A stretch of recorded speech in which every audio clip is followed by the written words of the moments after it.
Ken Rosignol with the Chesapeake Today and with Jim Davis, former St. Mary's County School Board member. We're here on the beautiful Breton Bay and Potomac River, and Jim has a lot to say about his experience in St. Mary's County government. Jim, you were elected to the St. Mary's County School Board in 2016 and 2020, is that correct? Correct. Prior to that, you were appointed to the St. Mary's County Election Board. Who appointed you to the election board?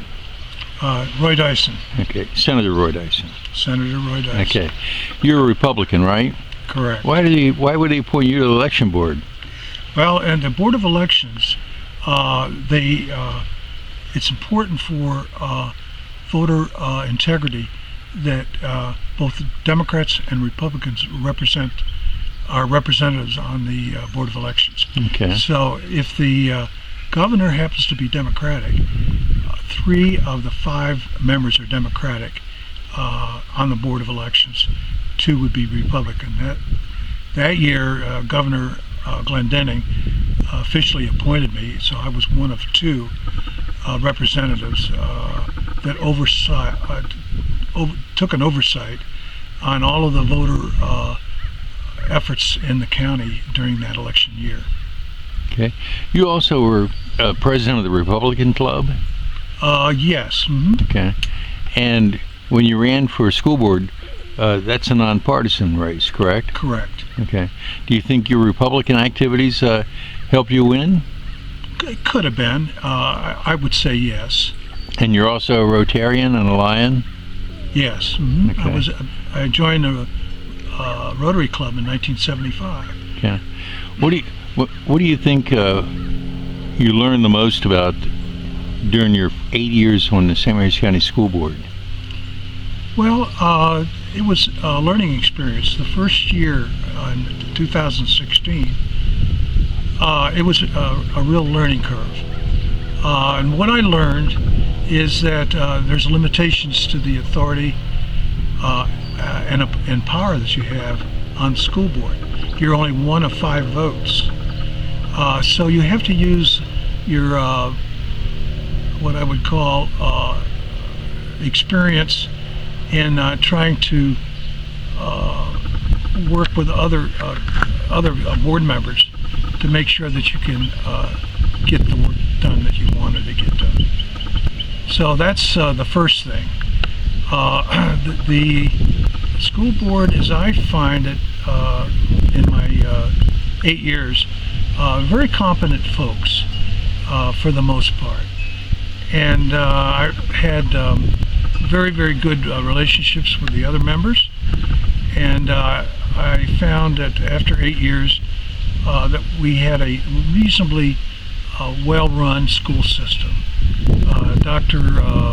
Scott Smith, who ran basically a $250 million budget and about 2,200 employees, did a reasonably good job, and I would give him an A grade for the leadership in the school system. How do you view the disappointing results of the surveys of the students in reading and math and English over the last 5 years? Very disappointed with, like everybody else. You could argue that COVID had something to do with that. Clearly, we saw diminished skills in the enrollment of the children during that period of time.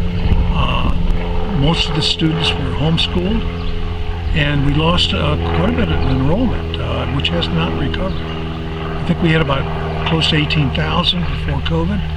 Well, when parents go to homeschool their children or pay tuition for private schools, they're still paying taxes to support the public schools. Yes. Isn't that a good indication that there's a great number of parents that don't have any confidence in the school system? That's true. Get away, kitty. Yeah, I would say that that's a plausible argument. Okay. Well, you have a lot of confidence in the school board and the school superintendent. I'm just trying to correlate the two. Well, The thing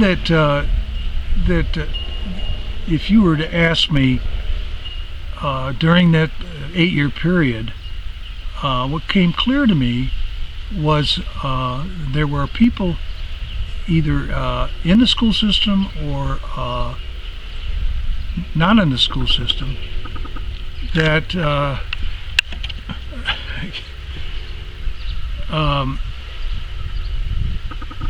felt that the teachers were having too much authority and control in the day-to-day teaching of our children. Well, you've had parents come before the school board and express the fact that they didn't like the sexualization of students in the classroom and the reading lists they were given and the radical ideas they were being exposed to, and told you about that. Yes, indeed.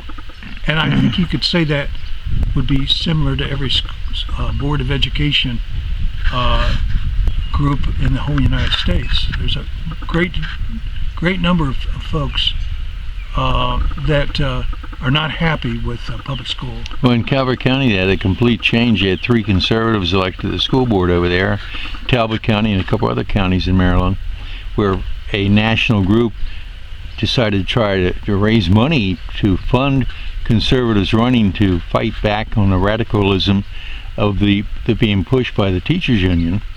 You think you're going to see more of that in the future? Good. Yes, I do.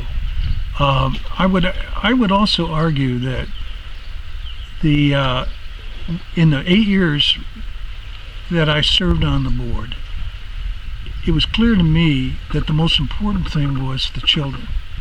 It wasn't an employment operation or system for teachers. Teachers are very important. My wife is a school teacher, and I'm 5 generations as a school teacher. But having said that, the focus is not an employment agency for teachers. Teachers are important, but the focus should be 100% on children, their ability to learn, and prepare them for citizenship when they graduate from high school. You have a disparity of pay. Shouldn't pay be better for teachers than what it is? You have deputies making $185,000 a year in salary and overtime, and you don't have anything like that among the teachers. And another question would be, are we top heavy with administrators? Do we have too many administrators for the school system? The first part of your question, yes, the teachers have been underpaid, and the blueprint that the governor proposed is increasing starting salaries at $60,000. When I started in 2016, it was I think $42,000. So there has been some effort in trying to equalize the pay, and that has been reflected in the contract negotiations with the teachers. Is the school system still geared to trying to make everybody in the school system that graduates go to college and go into employment on the base, or are they also looking at getting students prepared for trades? Well, of course, the forest system, the Forest Technical Center is a marvelous educational vehicle to train a lot of our students that are interested in the trades, as opposed to a college career. I would argue that the forest school is unique in other parts of the country and in the state. The Fairlead Academy, you're talking about the disruptors, you're talking about your own experience with your father sending you off to private school to deal with. It wasn't disruption. I just was a failing student in the public school system. I could make a lot of excuses. I couldn't see well. I wore thick glasses, and I daydreamed a lot. I would sit in the back of the class, and I was a failing student. And I had an opportunity to go into the military. My dad said, "Why don't you go to this private school up in Delaware?" And I met the headmaster, who happened to have the same background that my dad had, and he took a liking to me, and he tutored me in algebra and geometry and trigonometry. And he said, you're not prepared to be an engineer. So I spent an extra year after I graduated. It was a postgraduate, and studied the basic requirements for engineering. And I was able to get into college, and then served in the military, got drafted in the military, and when I came back, I finished my bachelor's degree. But all of the, in my particular experience, the benefit I got was in the private school system. Okay, well, that's a hearty endorsement for private schools. For me, it was, Yeah, yes. okay. Not for everybody, but for me, it was. All right. Because that's kind of what we're talking about, is the enrollment is down because parents are choosing to send their children to private schools because they're not getting what they need in public schools. I couldn't agree more with what you're saying. Okay. And this really gets back to what I was saying earlier about the students, how important it is that we have to focus on making sure that we prepare these students for life's journey. And we're not doing that good job, in my opinion. Well, the teachers union, they endorsed 2 incumbents in the last election and 1 person to replace you, Josh Guy. Okay, so the teachers union was able to enforce the status quo with the voters and get the support of the voters for their slate of candidates. Do you think that's going to work out well, or is it going to improve things, or just going to continue the status quo? I'm not sure I'd agree with your statement. One of my friends, who was in a Republican Central Committee and also a school teacher, told me, he says, Jim, he says, don't for a minute think that the teachers union have that much influence. And he said that when I first ran. I was not endorsed by the school teachers, not in 2016 and 2020, and yet I won. Oh, they didn't want you. Perhaps, but he said that probably over 50% of the school's teachers do not necessarily endorse, the teachers union representatives. The radical leadership. You could maybe argue that. Yeah. Okay. All right. Well, what do you think of Josh Guy? How's he going to do? I supported Josh, and it's interesting. His age, his opponents kept hammering on him that he was a young kid and he didn't have much experience. Well, he's very smart, number 1. Number 2, he's dedicated to the school system, and especially parents' rights. And I listened to him several times in debates, and I liked what he had to say, and I supported him. Well, he touched a lot on crime in the schools and the violence, and how the violent kids are being kept in the schools. Do you think that was a factor?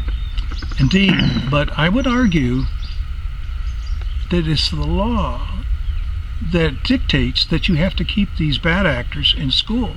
Well, can't we send the bad actors back to school with the legislators to vote for that? You Or back think so? home? That'd be nice. Let them stay in the garage? You have to understand, you have to operate within the covenants of the laws. So that is where we're hamstring at times with bad actors that are in school. You have to, by law, keep them in the school system. Okay. Well, that's comforting. You just can't expel them and send them off to reform school. Well, in the old days they did. There was a reform school down in Wisconsin Avenue where the bad actors would go. You can't do that anymore. Okay. All right. So what do you look forward to the new board that you are not on accomplishing in the next 4 years? Well, the things that we talked about, and that is to improve reading and mathematics skills for the school classmates. So the school board spent $11 million on paving sports fields with AstroTurf instead of hardening the front doors with metal detectors to keep guns out of the schools. In January of last year, they had another gun in Great Mills High School, and that followed on the heels of the murder in Great Mills High School, where a kid brought a gun to school and killed his girlfriend that had dumped him. So, do you think the school board is really serious about safety in the schools? Very much so. But they spent more money. They spent their money There's on things, sports fields. There's things that where I wish we had taken other efforts. I was only one vote. For example, we had a. Did you vote for the $1 million hot dog stand? I did not. I was the only one. Why didn't you vote for it, Jim? Well, didn't you need a $1 million hot dog stand? I didn't think so. So I voted against it. And in fact, I questioned at length the AstroTurfs in the 3 high schools. They're beautiful, but at $11 million. So I asked the question, what is the maintenance on it? And they said it's not too much. I said, what's the life cycle? They said 11 years. Do they have to water it? No, but it was 11 years. So I said, well, then on a straight line depreciation, it's $1 million a year cost of that system. I says that buys a lot of grass seed, and so that was one vote that I regretted, that I approved, even though I questioned the reasons for it. Okay, so what is the school board going to do the next time a gun's brought into a school? Well, You have to say, well, we have very safe sports fields? Well, I don't know what the answer is. There isn't an answer for that, but in terms of providing safety for the students, in my measure, that's the most important thing. If you can't bring kids in and where they feel safe in an environment, how do you teach them? So there has been a concerted effort, hardening the schools, putting bulletproof glass. I know there's been questioning about putting in metal detectors, which I approve of.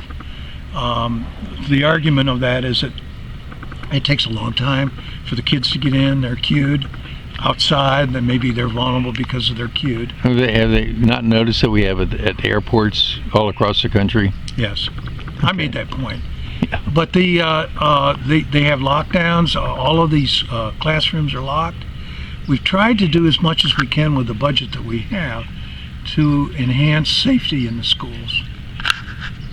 Okay. The hot dog stand. Rescue squads, fire departments, churches all over the county, they have their fundraising, they have their special events, and they have food trucks come in to be vendors. Why couldn't the high school have food trucks come in to be vendors at sports activities at the games instead of having $1 million spent on a hot dog stand? Well, you have to understand that hot dog stand is ancillary to that building. The building was mainly for restrooms, so that what do they do? What do people do when they had to go to the bathroom before they spent $1 million for new restrooms? Well, probably, was it a no pee zone? I can't address that. I would imagine that they'd have to watch their diet before a game. I voted against that hot dog stand. So you felt people could just. So you're saying that having a teacher transition during the school year is something the school system can't prevent? That's what I'm saying. And you can't keep them from teaching the kids? That's what I'm saying. That's my understanding. It would be against the law to fire somebody, in my opinion, if all of a sudden he starts wearing a dress. When an adult male suddenly believes he's a woman, a female, that's an exhibition of mental illness. I would agree with you on that. Okay. But being mentally ill, maybe in itself is not reason to fire somebody. But if a teacher walks in and thinks he's a giraffe next week, is that going to be okay in the school system? I have no comment. Well, okay. All right. Well, I think that does it for today. This is Ken Rosignol of the Chesapeake Today with Jim Davis, an 8-year member of the St. Mary's County School Board, talking about the school board. And thank you very much, Jim. Thank you, Ken.